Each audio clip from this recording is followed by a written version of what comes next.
ព្រះបរមសាស្តាកាលគង់នៅក្នុងវត្តចេតពុនទ្រង់ប្រារព្ធនៅបញ្ញាបរមីរបស់ព្រះអង្គទ្រង់សម្ដែងធម៌ទេសនានេះថាបញ្ចឡោសាបសេនាយៈដូច្នេះជាដើមសេចក្តីថាថ្ងៃមួយភិក្ខុទាំងឡាយប្រជុំគ្នាពលនានៅបញ្ញាបរមីរបស់ព្រះតថាគតកាលព្រះបរមសាស្តាជាម្ចាស់ទ្រង់និមិត្តមកសួរក៏ក្រាបបង្គំទូលតាមដំណើរដែលខ្លួនប្រជុំគ្នានិយាយព្រះអង្គមានព្រះពុទ្ធដីកាថាមនាភិក្ខុទាំងឡាយតថាគតមិនមែនមានបញ្ញាតែក្នុងកាលឥឡូវនេះទេក្នុងកាលកន្លងទៅហើយក៏មានប្រាជ្ញាដែរព្រះបរមសាស្តាដែលភិក្ខុទាំងឡាយរតនាក៏ទ្រង់សម្ដែងនៅពុព្វចរិយាដោយតទៅនេះថាអតីតេភិក្ខវេមេថលាយ៉ាងវិតេហារថេវិតេហោនិមៈរាជារាជាង្ការិសេមនាភិក្ខុទាំងឡាយក្នុងកាលកន្លងទៅហើយព្រះបាទវិតេហរាជសោយរាជក្នុងនគរមិថុលាដែនវិតេហរាជព្រះរាជាអង្គនេះមានអ្នកប្រាជ្ញ4នាក់ឈ្មោះសេនកៈ1ពុក្កសៈ1កាមិន1ទេវិន1ពេលនោះព្រះរាជាទ្រង់យកសុបិននិមិត្តចិត្តភ្លឺថា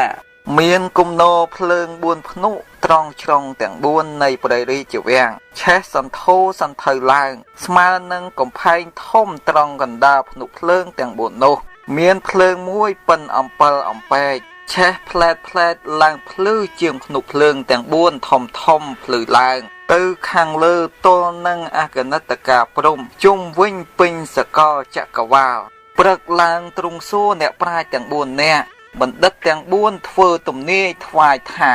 សូមទ្រង់ព្រះមេត្តាប្រោសមានអ្នកប្រាជ្ញផ្សេងទៀតជាគម្រប់5កើតឡើងគ្របសង្កត់ខ្ញុំព្រះអង្គទាំងឡាយជាអ្នកប្រាជ្ញទាំង4នាក់ចុះឥឡូវនេះអ្នកប្រាជ្ញនោះនៅឯណា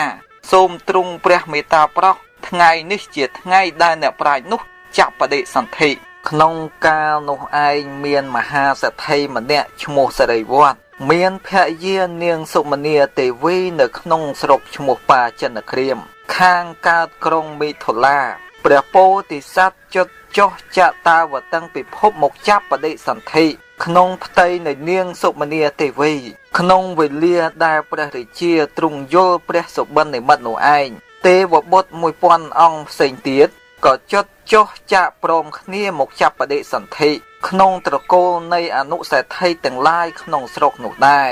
ឯនាងសុមនាទេវីទ្រទ្រង់គួរគ្រប់ទស្សមាក៏ប្រសូតបុត្រល្អបរិសុទ្ធដូចមាសត្រកូលសេដ្ឋីទាំង1000ក៏បានសុទ្ធតែកូនប្រុសក្នុងថ្ងៃជាមួយនោះក្នុងកាលដែលព្រះពោធិសត្វប្រសូតនោះព្រះឥន្ទបានយកថ្នាំទឹកមកដាក់ក្នុងបាតព្រះហស្ថនៃព្រះពោធិសត្វព្រះនាងសុមនាទេវីឃើញឱសថនៅនាបាតព្រះហស្ថបុត្រដូច្នោះក៏សួរថាកូនអញបានអ្វីក្តាប់ក្នុងដៃណោកុមារនោះទោះបីទៅតែប្រសូតភ្លាមក៏ចេះស្រដីតបនឹងមាតាថាម៉ែនេះថ្នាំទឹកក្នុងកាលនោះសិរីវត្តសេដ្ឋីជាបិតាមានប្រស័យសាក់រោគអស់7ឆ្នាំហើយព្យាបាលមិនជាសោះទើបនាងសុមនាទេវីយកឱសថនោះទៅជូនស្វាមីពិសាលមើរោគនោះក៏ជាសះស្បើយមួយរំពេចហេតុនេះហើយបានជាមាតាបិតាឲ្យនាមសន្មតបុត្រនោះឈ្មោះថាមហោសថលុះមហោសថកុមារចម្រើនបជនបាន7ឆ្នាំកុមារទាំង1000នាក់ក៏ចូលមូលមកជាបរិវារថ្ងៃមួយព្រះពោធិសត្វបង្គាប់កុមារទាំងអស់ឲ្យយកប្រាក់មកចូលហ៊ុនគ្នាមួយកហបណៈម្នាក់ត្រូវជា1000កហបណៈម្ដងទើបចាត់ការជួលជាងឲ្យសាងសាលា5ខ្នងគឺសាលានៅមណ្ឌលកីឡាសម្រាប់ប្រជុំលេងកីឡា1ខ្នងសាលាសម្ភពគឺមន្ទីរពេទ្យសម្រាប់សម្រាលកូនសាលាស្រីមានផ្ទៃពោះអនាថា1ខ្នងសាលាសម្រាប់សាមណៈនិងព្រាហ្មណ៍អគន្តកៈ1ខ្នងសាលាសម្រាប់មនុស្សអគន្តកៈ1ខ្នងសាលាសម្រាប់ពួកអ្នកចំនួន1ខ្នងក្នុងសាលានីមួយព្រះពោធិសត្វឲ្យគូគំនូរនិងក្បាច់រចនាដ៏ល្អអស្ចារ្យហើយឲ្យជីកស្រះបោកខណីមួយឲ្យជាងរៀបឥដ្ឋជាផ្នត់មានរំពុត1000មានកម្ពស់100យោជន៍ ឲ្យដាំការរំចង់ស្បង់កាច់រំលេចដោយឧបលចង្អុលមានពណ៌5ឲ្យដាំសួនច្បារនៅក្បែរភ្លឺស្រះនោះដដេសដាស់ដោយប្រឹក្សាលតាវល្លិផ្សេងដែលទ្រទ្រង់នៅផ្កានឹងคล้ายជាទីមានមលុបដ៏ត្រឆឹងត្រឆៃមហាជនប្រុសស្រីនោះទោះបីជាសាមណៈឬព្រាហ្មណ៍តែងតែចូលមូលមកកាន់ទីនោះព្រះមហាពោធិសត្វតែងតែគង់លើសាលាសម្ដែងប្រាប់នៅការគួរនិងការមិនគួរហើយបានវិនិច្ឆ័យដល់ជនទាំងឡាយនោះផងចំណែកព្រះបាទវេទេហារាជទ្រង់នឹកភ្នែកដល់ពាក្យទំនាយដែលបណ្ឌិតទាំង4នាក់ទាយថ្វាយព្រះអង្គទើបទ្រង់ចាត់ឲ្យអាមាត្យ4នាក់ចេញទៅស៊ើបរកអ្នកប្រាជ្ញអាមាត្យម្នាក់ចេញទៅស៊ើបក្នុងទិសខាងកើតបានឃើញសាលាទាំង5នឹងស្រះដ៏ល្អចម្លែកហើយក៏សាកសួរដឹងថាមហោសថកុមារសាងទើបគិតពិចារណាតាំងពីកាលដែលព្រះបាទវិទេហរាជទ្រង់ព្រះសុបិននិមិត្តមកទល់នឹងកាលឥឡូវនេះត្រូវជា7ឆ្នាំគត់កំណត់យកហេតុនេះបានហើយក៏ចាត់ការឲ្យទៅក្រាបទូលព្រះមហាក្សត្រតាមដំណើរនោះព្រះរាជាទ្រង់ឲ្យហៅអាចារ្យសេនកៈមកសួរថាតើយើងលមមទៅយកមហោសថមកតាំងឋានន្តរស័ក្តិជាអ្នកប្រាជ្ញហើយឬអាចារ្យសេនកៈជាមនុស្សមានចិត្តច្រណែនខ្លាចខាតលៀបសការៈនិងយោស័ក្តិក៏ទូលទាស់ថាសូមទ្រង់ព្រះមេត្តាប្រោះមនុស្សដែលហៅថាអ្នកប្រាជ្ញនោះពុំមែនដោយហេតុត្រឹមតែចេះសាងសាលាប៉ុណ្ណោះទេពុំទាន់ល្អទេព្រះរាជាក៏ទ្រង់ស្ងៀមតទៅទ្រង់បញ្ជូនទូតឲ្យទៅប្រាប់អាមាត្យថាអ្នកឯងចូលទៅក្នុងទីនោះចុះចាំលបងពិសោធន៍អ្នកប្រាជ្ញតទៅទៀតអាមាត្យទទួលព្រះរាជអង្គការនៅក្នុងទីនោះហើយក៏លបងឃើញការពិសោធន៍មានដល់ទៅ19រឿងដូចនឹងសម្ដែងតទៅការឃើញពិសោធន៍មួយរឿងតែងតែទួព្រះរាជាម្ដង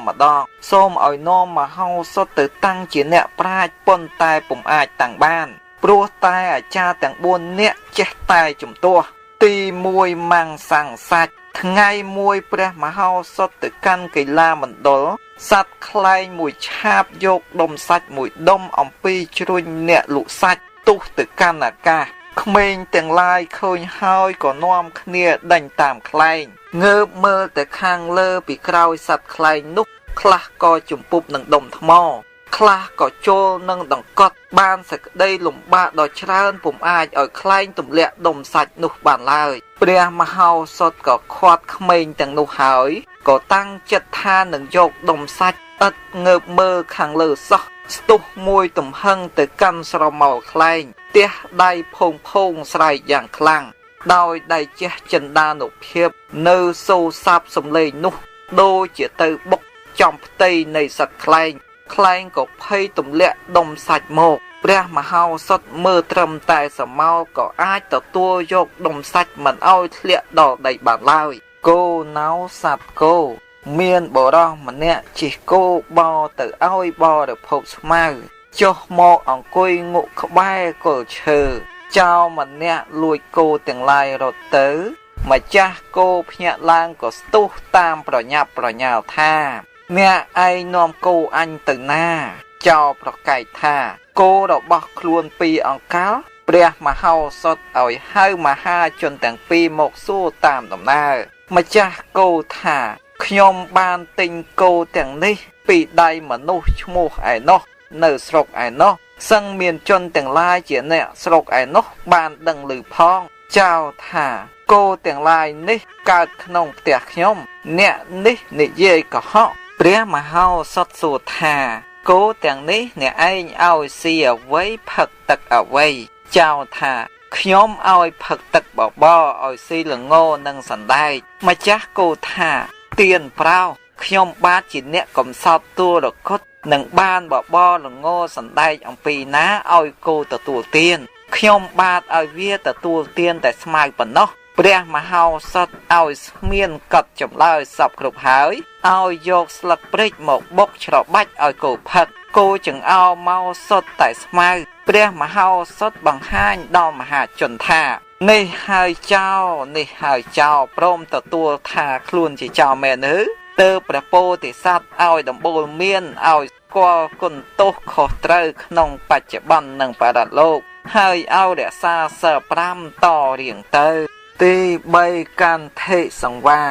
មានស្រីកំសត់ម្នាក់ក្រងខ្សែសូត្រមានពណ៌ផ្សេងធ្វើសង្វាពាក់ជាគ្រឿងលម្អរបស់ខ្លួនជូនជាត្រូវការចុះទៅងូតទឹកក្នុងស្រះបោកខណីរបស់ព្រះមហោសថក៏ដោះសង្វានោះដាក់លើសម្ពត់ស្រីម្នាក់ឃើញសង្វានោះក៏លួចពាក់នៅនឹងកជិះចេញទៅ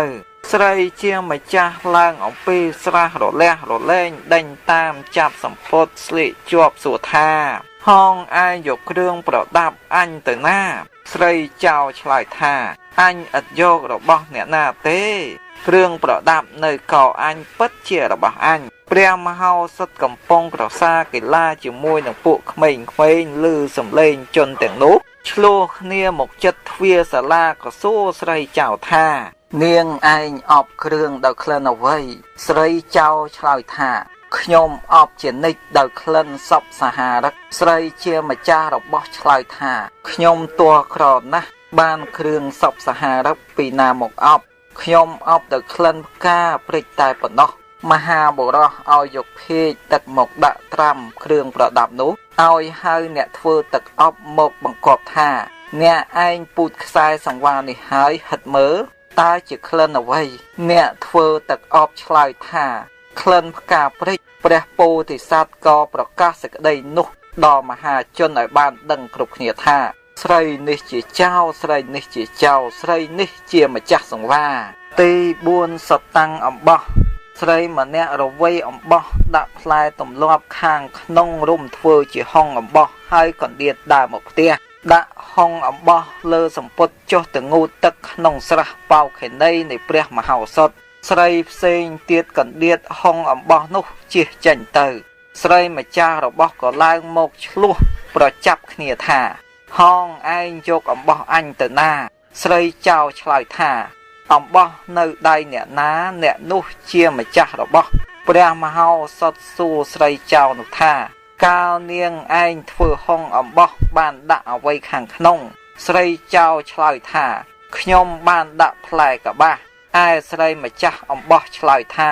ខ្ញុំបានដាក់ផ្លែទម្លាប់ខាងក្នុងព្រះមហោសថឲ្យគេរុះហុងអំបោះមើលឃើញផ្លែទម្លាប់មហាជនមានសក្តីត្រេកអរណាស់ក៏ទះដៃឲ្យសិក្សាទុការពោទាំងពាន់អង្គទី5ពុទ្ធតោកូនមានស្រីម្នាក់ពោកូនមកដល់ស្រះបោកខេណីនៃព្រះមហោសថប្តីកូននោះនៅមាត់ស្រះហើយចុះទៅលុបមុខខណៈនោះយក្ខិនីម្នាក់ឃើញកូននោះភ្លាមក៏ចង់ស៊ីកូននោះធ្វើជាលើកបំបៅហើយក៏នាំទៅតែម្ដងស្រីជាម្ដាយដេញប្រវាដណ្ដើមយកកូននោះថាហងឯងយកកូនអញរត់ទៅណា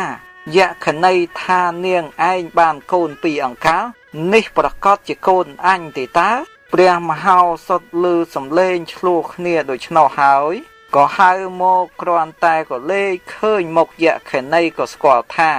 នេះជាយក្ខិនីទៅបឲ្យគូសគំនុះវងលើផែនដីឲ្យប្តីកូនខ្ចីត្រង់ពាក់កណ្ដាលគំនុះឲ្យយក្ខិនីចាប់ដៃឲ្យម្ដាយចាប់ជើងឲ្យអ្នកទាំងពីរអ្នកប្រទាញកូនព្រមគ្នាថាកូននេះជារបស់អ្នកដែលទាញឲ្យឃ្លាតចេញពីរង្វង់បានទារុកាលដែលស្រីទាំងពីរអ្នកកំពុងទាញក៏ស្រែកយំវ៉ាឡើងម្ដាយលឺសម្រែកកូនក៏ស្ទើរបែកទ្រូងស្លាប់លែងចាប់កូនប្រញាប់ឈរត្រហោងយំខ្លួនឯងយក្ខិនីប្រជែងអូសហួសគំនុះទៅព្រះមហោសថរួមមហាជនថាចិត្តម្ដាយទុនស្ងួនទទួលចំពោះកូនឬអ្នកដតីទុនជាងមហាជនឆ្លើយព្រមគ្នាថាចិត្តម្ដាយសួរថាបើដូច្នោះនាងដែលចាប់អូសកូននោះជាម្ដាយឬនាងដែលលែងកូននោះជាម្ដាយឆ្លើយថានាងដែលលែងកូននោះជាម្ដាយសួរថាអ្នករាល់គ្នាស្គាល់ស្រីចៅនោះជាអ្វីឬទេឆ្លើយថាពុំស្គាល់ទេទៀនប្រោសទើបព្រះមហោសថប្រាប់ថាស្រីនេះជាយក្ខិនីចង់ទំពាឆៃកូនខ្ចីបានជាប្រឹងចាប់ហើយក៏ប្រាប់មហាជនឲ្យស្គាល់លក្ខណៈយក្ខិនីថា យៈខណីមិនប្រព្រឹត្តភ្នែកមានភ្នែកក្រហមឥតរអៀសខ្លួនគ្មានស្រមោលឥតសេចក្តីករុណាហើយសួរយៈខណីថានាងជាអ្វីជំរាបថាខ្ញុំជាយៈខណីសួរថាម្ដេចក៏ចាប់កូនខ្ចីនោះជំរាបថាចង់ទទួលទានទើបព្រះមហោសថឲ្យដំបូលមានឲ្យរក្សាសិល5តរៀងទៅទី6គោធោបរោះឈ្មោះកោតកាលមានបរោះចែម្នាក់ទៀបក្រតាញតូចក្រអាញខ្មៅកក្រិតធ្វើការបំរើគេ7ឆ្នាំទើបបានប្រពន្ធម្នាក់ឈ្មោះទីខតា